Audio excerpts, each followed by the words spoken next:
Hey, everybody, it's Mike from the Mike Wagner Show, powered by SoundWeb Studios and brought to you by our official sponsor of the Mike Wagner Show, international warring author Mia Molson's The Missing, available on Amazon and paperback and ebook.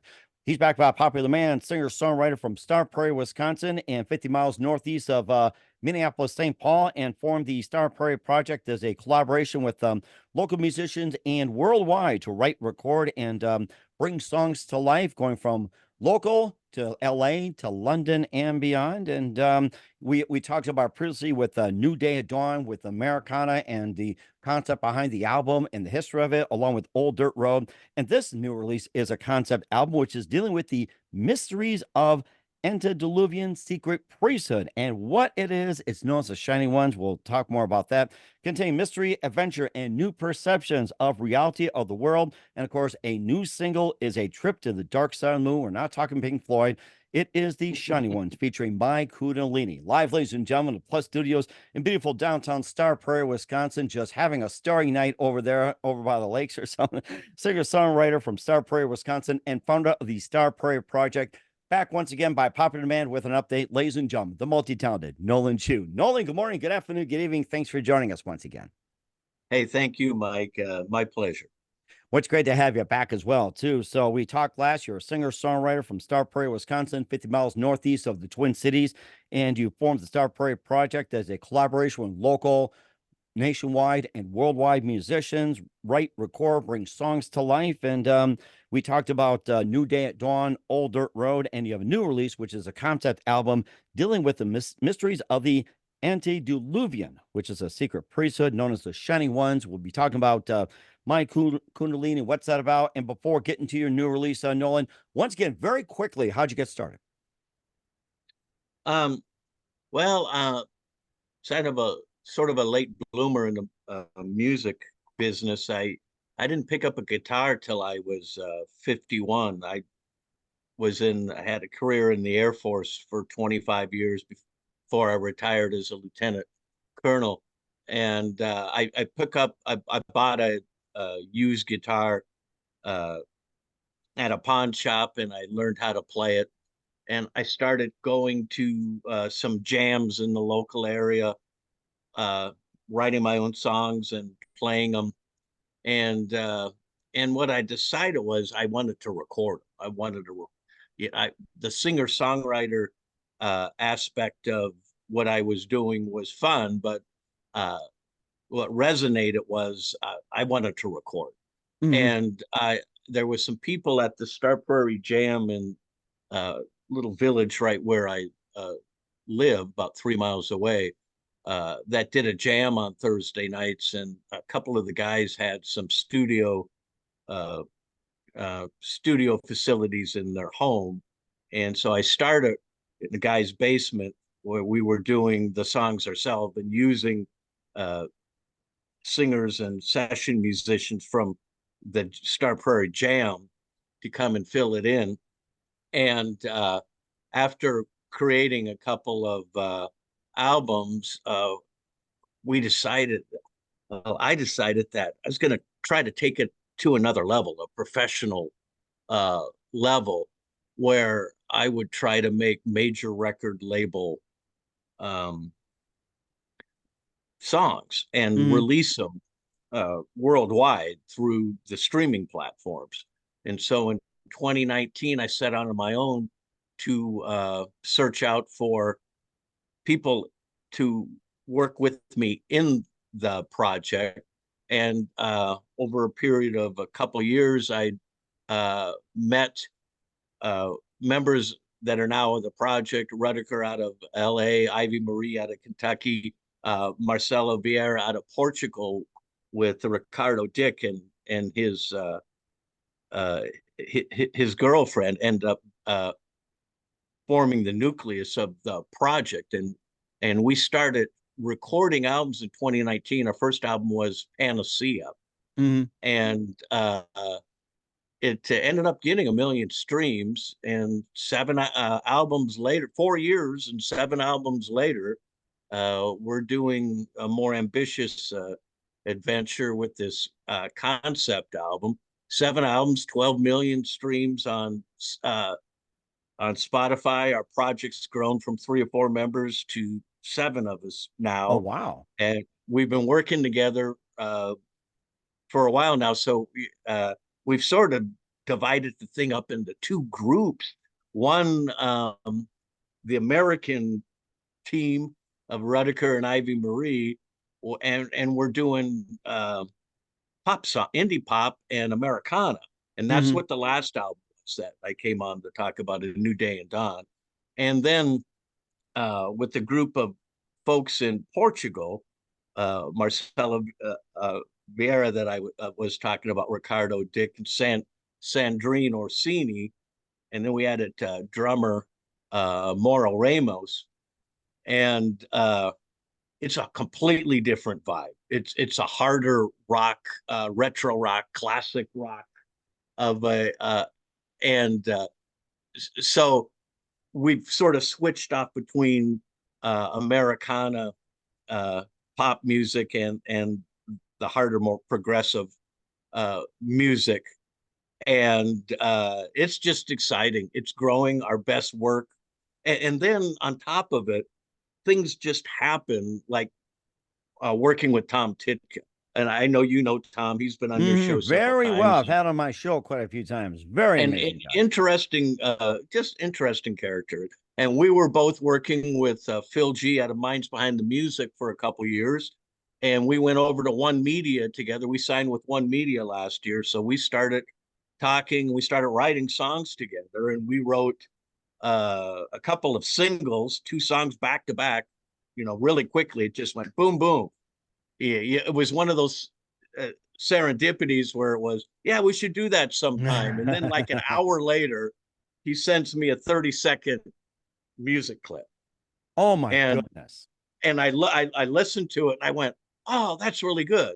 And then I write out the lyrics for verses 2, 3, and 4, and the middle 8, send it back to him, and a day later we have this single that's out now, uh, and it's just out of this world, crazy sound, unlike anything that we'd ever produced. California Smile, Americana. It's vintage retro West Coast sound, like something out of Jan and Dean, Beach Boys, or early that West Coast, and it's just.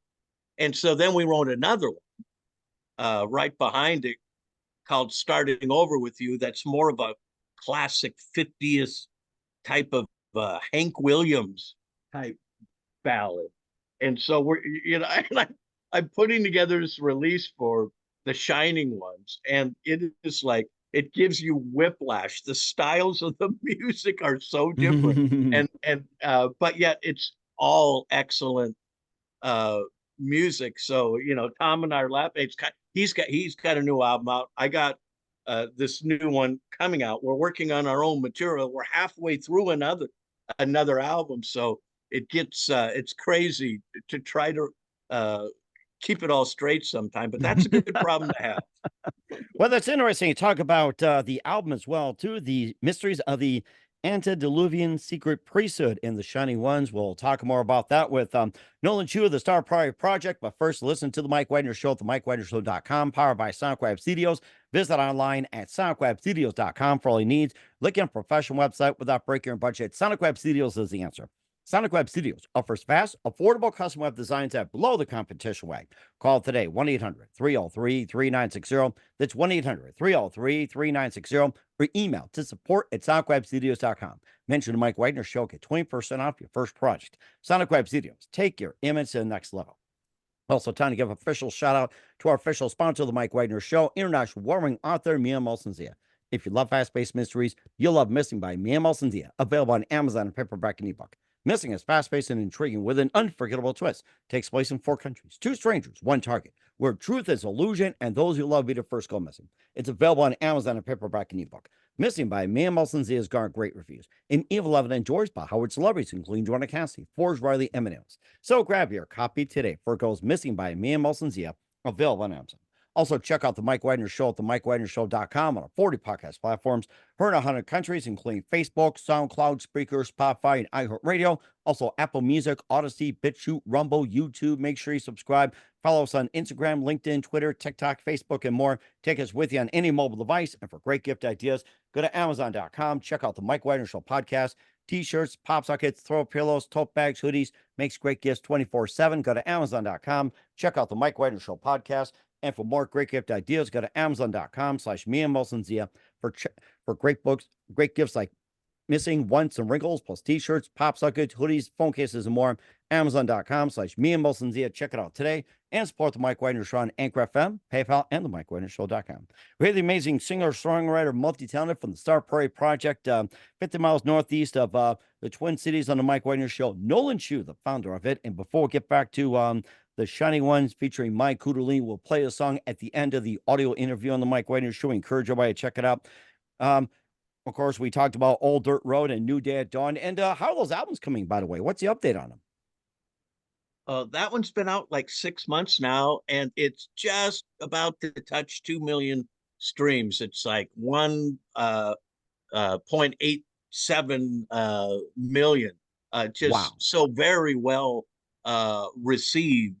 And that album broke through on some Spotify editorial playlists. Oh, my That was goodness. Wow. that anybody that knows the streaming business, if you can get hooked up on those editorial playlists that have some of them have 3.5, 4.5 million followers, Mm-hmm.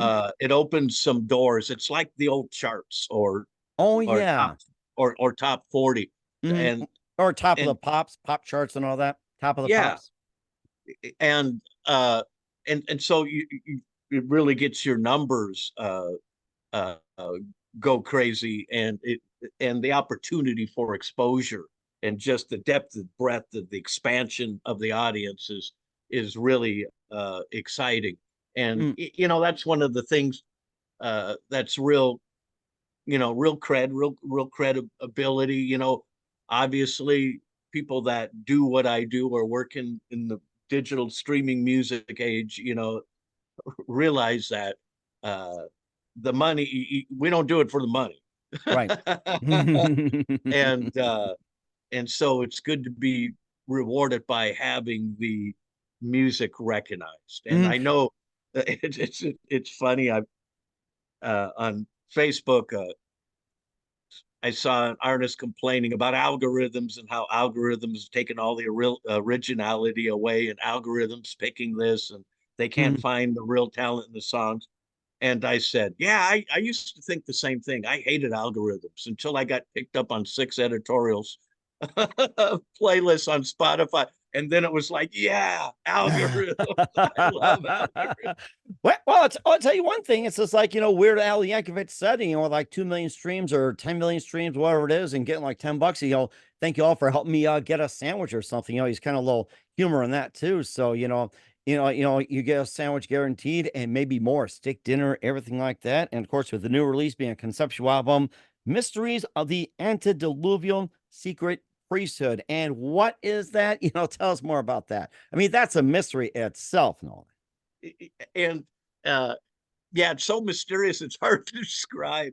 And it's really hard to describe the album and the concept metaphysically in under an hour, and going down so many wormholes. But the whole album itself was really it was born from a series of synchronicities. Mhm. And I'm sure you're aware of what that term means, where you have these coincidences that appear, and then they happen Or in multiple combining times, together just and like you this start or following. something. Yes. Uh-huh. Yeah. And so I had that term, the Shining Ones, had come up several times within a week, Wow. uh, in a book, a television program, YouTube video. And so when that happens, I call it a hit. I got a hit, Mhm. and you get 3 or 4 hits on that. And it's like, okay, what is the Shining Ones thing? And so uh, in this age of ancient aliens and other history, Skinwalker Ranch and those type of pseudoscience program, there's a lot of interest in ancient times, Hmm. and the way that our history and prehistory has been taught to us and told to us. But Phil G, who was with who's the owner of the mines behind the business label, I asked him about this term "shining ones," and he said, I just happened to have written a book about that," and I went, "What?" Really? And so I read his book, and it really ended up, and I and Phil said to me, "Music is gnosis. You know that and that term gnosis, wisdom from the Gnostic Eastern side of Christianity, uh, was something that resonated." And I said, I should write an album about that. And then I had done a concept album, 2 hours albums before with the group from Portugal called Fight or Flight. Hmm. And it was really about the changes in culture and society in the world, and how everything has been ratcheted up to this frenzy. And but I had never done a concept album from scratch where the idea of the concept wasn't etched in my mind. I had Hmm. to study it, and I literally started studying it on Wikipedia and Googling it, and then reading books and talking to different people, YouTube videos, and then my own knowledge. But I ended up going back to the original source documents from the very beginning, because as I was introduced to the Shining Ones and this idea of who they were, um, I didn't want in my mind to have something new, postmodern, new agey. I wanted to go back because I sensed that this was new and old and ancient.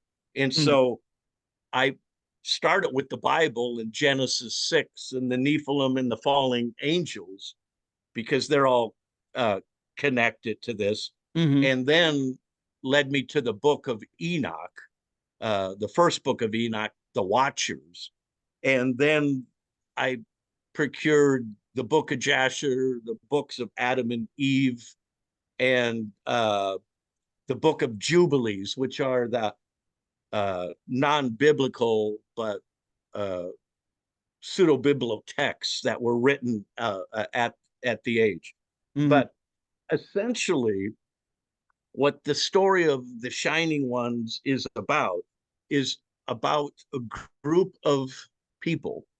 Uh, they were called gods, not God like our God, Yahweh, is a single monotheistic God, but gods in the sense of human like entities who had special gifts. Like the Roman and Greek gods, right? Oh, Like I'm sorry. like the Roman and Greek gods. Yes, exactly. As a matter of fact, when you trace the Shining Ones, they start in Samaria and they go all through the pantheons, and they're essentially the same gods.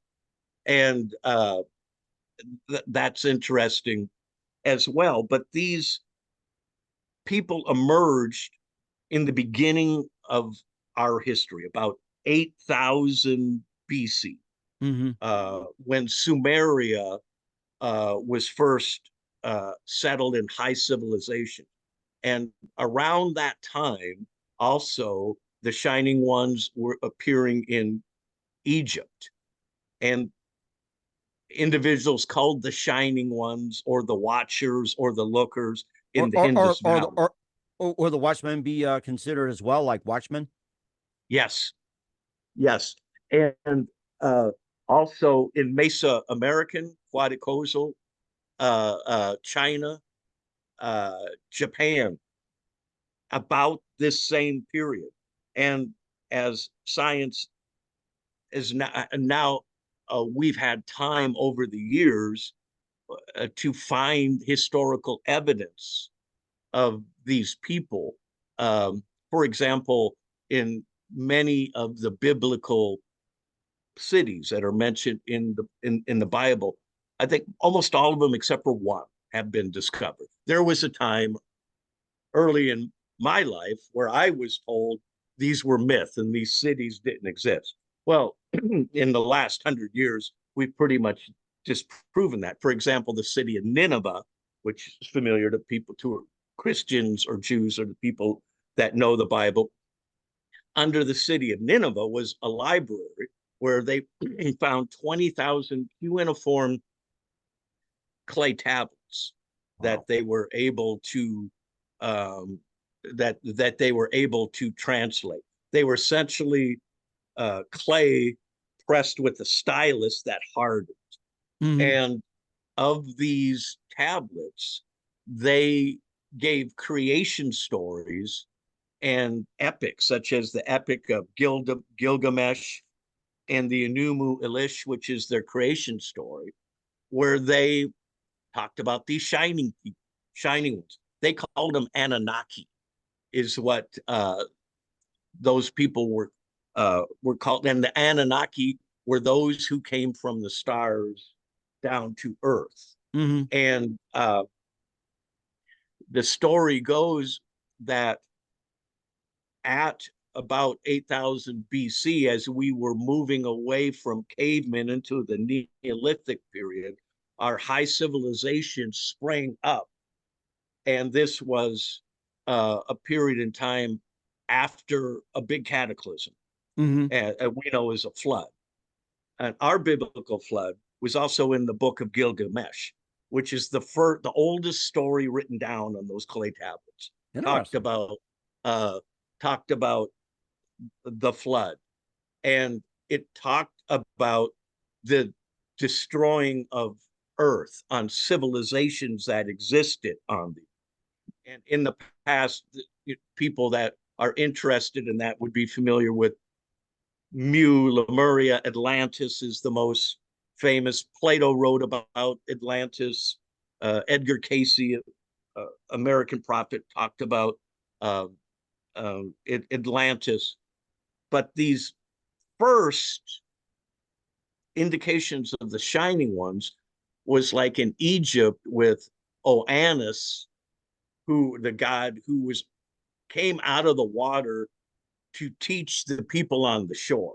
Hmm. And they taught them math and science Uh-huh. and the movement of the planets, animal husbandry, textile. And that's why when you see mankind went from cave dweller to living in high civilization in a very, very rapid period of time. And Hmm. many people, scientists that look at the sociological and cultural advancements of that time said, it seems like we were helped. Hmm. And and that's what these stories told, were how these groups of seven with a charismatic leader and a woman sage went to all these different key places on the earth to reestablish the world of the gods that Hmm. had been uh, destroyed. Hmm. And so what you end up having then is very interesting discussions about the very fabric of what we know about the past. You Hmm. know, these, and then questions about where'd they come from and where'd they go. Hmm. And many people think that they are like aliens. And because in many of these disparate places, like the Dogon tribe in Africa, Right. said they came from the Sirius constellation. And they spoke of the star we call Sirius 2 that wasn't discovered until 1958. But their cosmology said, when they were asked by the Westerners that they established contact with, where'd you come from? Well, we came from the stars. The people that created us came from the stars, and they came from those stars. And these people were like us, but they weren't. us. They were human-like, but not human. Hmm. Yeah. And they had special skills. And the thing was, if you look at Caracas, Peru, and the Egyptian, uh, the some of the Egyptian tombs where they found elongated skulls, they find that these people were tall, 8.5 feet tall, light skinned, red hair, blonde hair, blue eyes. And when they found these elongated skulls in Paracas and they did DNA evidence on them, they weren't indigenous to the Andes or Hmm. that continent at all. They had come from the area of the Nile and the Mediterranean. And it, it showed even more evidence of what had existed in time in earliest periods of our time, and it helped. It formed everything. It formed everything from all of our cultural laws, what later became the religious traditions. Because for like Abraham in the Jewish religion, Abraham's father was a high priest at Ur, out of Hmm. Sumeria. So that part of history, the Sumerian part of history, grew into the Bible and the characters that we know. And the Hmm. characters that we know in the Bible, like Nimrod, for example, were also uh, pontificated to have been these shining ones. And so when you look at the characters in the Bible, and then you look at the situation as it developed historically, what you what you find is a great enigma. Was, first of all, what was the earth like prior to the flood, and who were these people? What the creation stories out of Sumeria made it even more interesting when they said in their stories that they had helped create man essentially from um, using genetic engineering, and Hmm. they created man to be worker beast, Adam, Oilers, and so then you see a connection between the these people who were gods and human beings. And then the next thing you know is that you have these two humanoid species commingling and replicating. And that's where the Bible comes in with the Nephilim. The Hmm. Watchers were the Nephilim were the sons and the daughters of the Watchers who had sex uh, with women of Hmm. of Interesting. of man. Okay. And it also leads to all of the conspiracy stories and Da Vinci Code uh, adventures Right. that consume the bloodlines, Hmm. because the bloodlines of, of who these people, and the mixed bloodlines between them and humans. Hmm. And because in all of the pantheons of the god, between like Hercules, for example, Hercules was born of a human mother and a god. Right. In the story of Gilgamesh, 2100 BC, Gilgamesh was two-thirds god, a third human. When you look at the Sumerian stela, a pillar, a rock pillar, that is called the King's List, it shows three epochs of time in history. One where the world was ruled by essentially aliens, gods from outer space, a middle period where they'd inbred with humans, to the modern period coming out of Babylon, where the Sumerian culture had died out and been replaced with the Akkadian and then later the Babylonian empires, and that's where the Marduk came from. Gotcha. His Okay. father was the Sumerian aspect uh, of the aspect of it, but it's also connected to ascensionism, which is very much connected in evangelical Christianity to the rapture, and Hmm. uh, And we're getting close to it just about. and, and it's connected to apocalypticism, which is Mhm. the end of these periods. What we began the conversation about strange times and where things are going, Right. and and these cycles. And uh, I'll just add this as another tease, and then I'll leave it. Is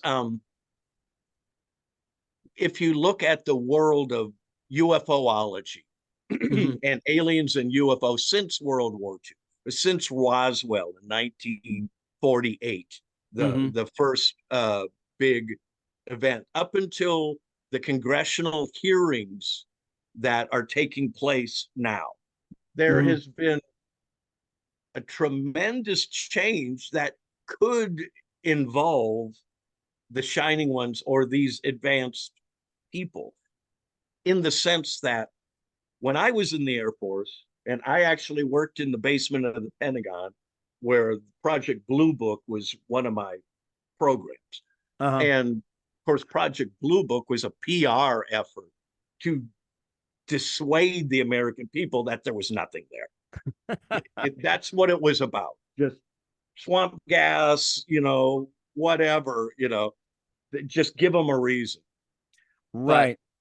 It's but, like a PR piece. You're right too. And of course, right, exactly. But from then, for 50 years, the position of the government was there is nothing. There's nothing there. And if there's nothing there, there's no investigation, and you don't need to have an answer because there's nothing there. and But saving what's taxpayers changed? money at the time. So Right, right. And then we were in a different environment with the Cold War and stuff, because if this stuff is flying around over your airspace and it's not yours, then maybe it's the Russians. But Mhm. but the thing was after the wall fell, then the Russians and the Americans, people in the UFO business, started comparing notes, and we'd say we thought it was you, and they'd say, well, and it turned out it wasn't any of us. But what happened in the last 5 years was that the government, and many governments in the world now, are not saying there's nothing there. What they're saying is there's something there, but we don't know what it is. Mhm. And that's interesting, because if there's something there and you don't know what it is, but you say it's not a threat, how can you say it's not a threat when you don't know what it is? And the answer up until then was you don't have to answer because it doesn't exist. Well, now you have something that exists, and you have fighter pilots in our most advanced aircraft that are following these things, seeing these things, saying they have some type of a technology that is way, way, way, way beyond anything we could dream. Not a little bit. We're not going from Kitty Hawk to an F-22. We're going from the Enterprise spaceship to, I mean, this is huge advances in technology. And one of the issues is if it is something from outer space, or is it something from like another country with Russia or China? But let me Mhm. ask you this: if Russia's losing a war and they have a super advanced technology weapon with anti-gravity capabilities and 20 times the speed of what we have right now, they'd use it. And so the alternative that then has started to be talked about was, well, maybe it's them. Maybe these people never left, Mhm. and part of the stories they were seeing with this modern UFO coverage is there's much interest in the submersible UFOs as the ones that fly, because they can do both. They can come out of, if they can fly in space, fly in our atmosphere, then go underwater, which was part of the report that was seen with the Tic Tac video that was released that everybody saw. Hmm. That sucker just went right underneath the water. The So radar. we Yeah, you're know that. right. Uh-huh. So there's inner Earth, and then there's under the Earth, and then so the question becomes, if this isn't ours, and it's not the Russians, and it's not the Chinese, then who is it? And I guess that's a question will probably be answered next time as well, too. And of course, you also got the Kundalinis involved as well, too. And what are the Kundalinis? We'll find out in just a minute. Nolen Chew of the Star Prairie Project. You listen to the Mike Wagner Show at the MikeWagnerShow.com, powered by Sonic Web Studios, and brought to you by official sponsor of the Mike Wagner Show, international warring author Mia Molson's The Missing. We'll be back with Nolen Chew of the Star Prairie Project with the Shining Ones featuring Mike Kundalini after this time. We're back at Nolen Chew of Star Prairie Project, the Mike Wagner Show. We talked about the Shining Ones featuring Mike Kundalini. And tell us more about that song, what inspired to write it. And what is Kundalini, by the way? it's really, this song is a trip. It's an interesting song because um, the Kundalini energy, and this is more of an Eastern, people that are familiar with it's more of an Eastern type of a belief system, but it talks about the feminine energy that's coiled at the spine and coincides with the 7 energy zones or chakras in the body. And in Eastern religions, they talk about this Kundalini energy being activated. And when the Kundalini, when a trained individual um, can condition themselves through prayer, trance, meditation into a certain state of meditation, then the Kundalini energy releases itself and starts running up the spine in a enlightenment experience. Now, I was reading a Bill Gardner's book on it, and he describes a yogi who had this Kundalini awakening accidentally when he was meditating. And Mm-hmm. that's what the song My Kundalini is about. It's about somebody who's meditating and in prayer, and then all of a sudden the Kundalini energy is activated.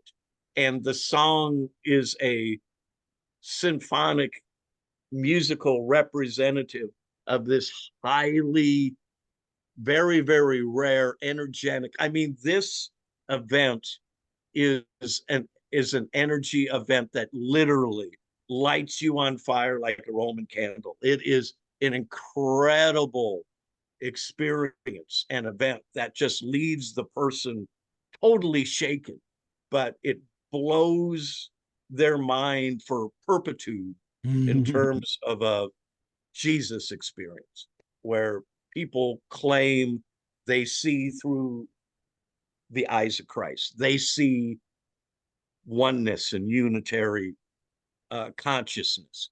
And there's some connection between this and shamanic abilities to travel astrally in the underworlds and through hallucination and psychotropic uh, uh, medicine. And Kundalini is one of those terms that you hear a lot more, and it's becoming more avant-garde and new age, but it's absolutely ancient. It goes back forever. And the connection between enlightenment, awakening, Kundalini is essentially the same thing that a Christian mystic like Eckhart or St. Francis of Assisi experienced when St. Francis received the stigmata, that uh, energy that he recorded for Claire uh, of of of Assisi. Hmm. And so when you start talking about the new age, the new world, and the kingdom of heaven coming to earth, these people who practice this and believe this were believed they could essentially jump dimensions from the third dimension to the fifth dimension and coincide in a world that transcended two dimensions. And they called it love, and they called it uh, a total a total experience of bliss and ecstasy. And they thought that that was the human purpose of life, to open up this human evolution that essentially took us from a caterpillar to a butterfly.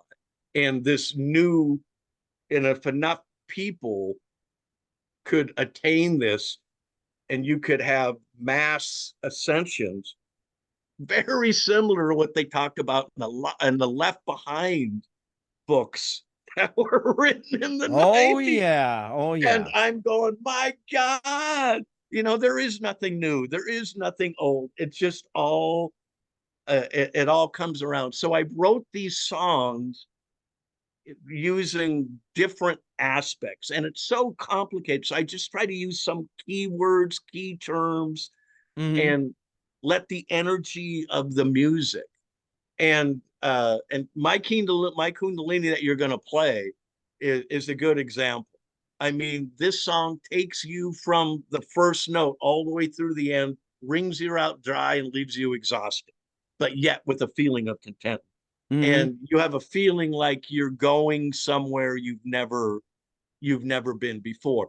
And this experience that the Shining Ones proclaimed wasn't a learning experience, very much like the mystic. The experience had to be discovered through living it, having not learning something through book knowledge, but experience it directly by this divine union with the Godhead. And very different, but yet very similar belief systems to where we are today. Hmm. And certainly a great point as well. Where can we find Mike Kundalini, the Shiny Ones, and all your works at, Nolan? You can find all of my works on any streaming platform that's out there. It's on Spotify, Apple, uh, Amazon, Deezer, iHeart. It's uh, starprairieproject.com website. Uh, Catch us at Facebook at SPP Project 2019. But you Google us, we're out there. 7 albums, 12 million streams. We got a hell of a catalog now, almost 100 songs, and it's none of it's alike. And you'll see that with these Shining Ones, Hmm. the Shining Ones album too. It's unique in and of itself. Yes, it certainly does. Once again, we're Nolen Chew of the Star Prairie Project, featuring the Shining Ones, and Mike Kundalini will play at the end of the audio interview on the Mike Wagner show. And a very big thank you for your time, Nolan, as well. Once again, it's great to have you on, and thank you for everything. And looking forward to having you soon. Keep us up to date. Keep in touch. We'd love to have you back. Once again, what's your website? How do people contact you? Where can people purchase or check out your music? Okay, well, it was great being back on the show. And like I said, just Google Star Prairie Project. We'll be there and and give it a listen. And I think you'll be impressed. We certainly will do that. Once again, Nolan, very big thank you for your time. It's great to have you on again. You're always amazing. Looking forward to having you again soon. Keep us up to date. Keep in touch. Love having you back. Wish you all the best. Nolan, you definitely have a great future ahead of you. Thank you so much.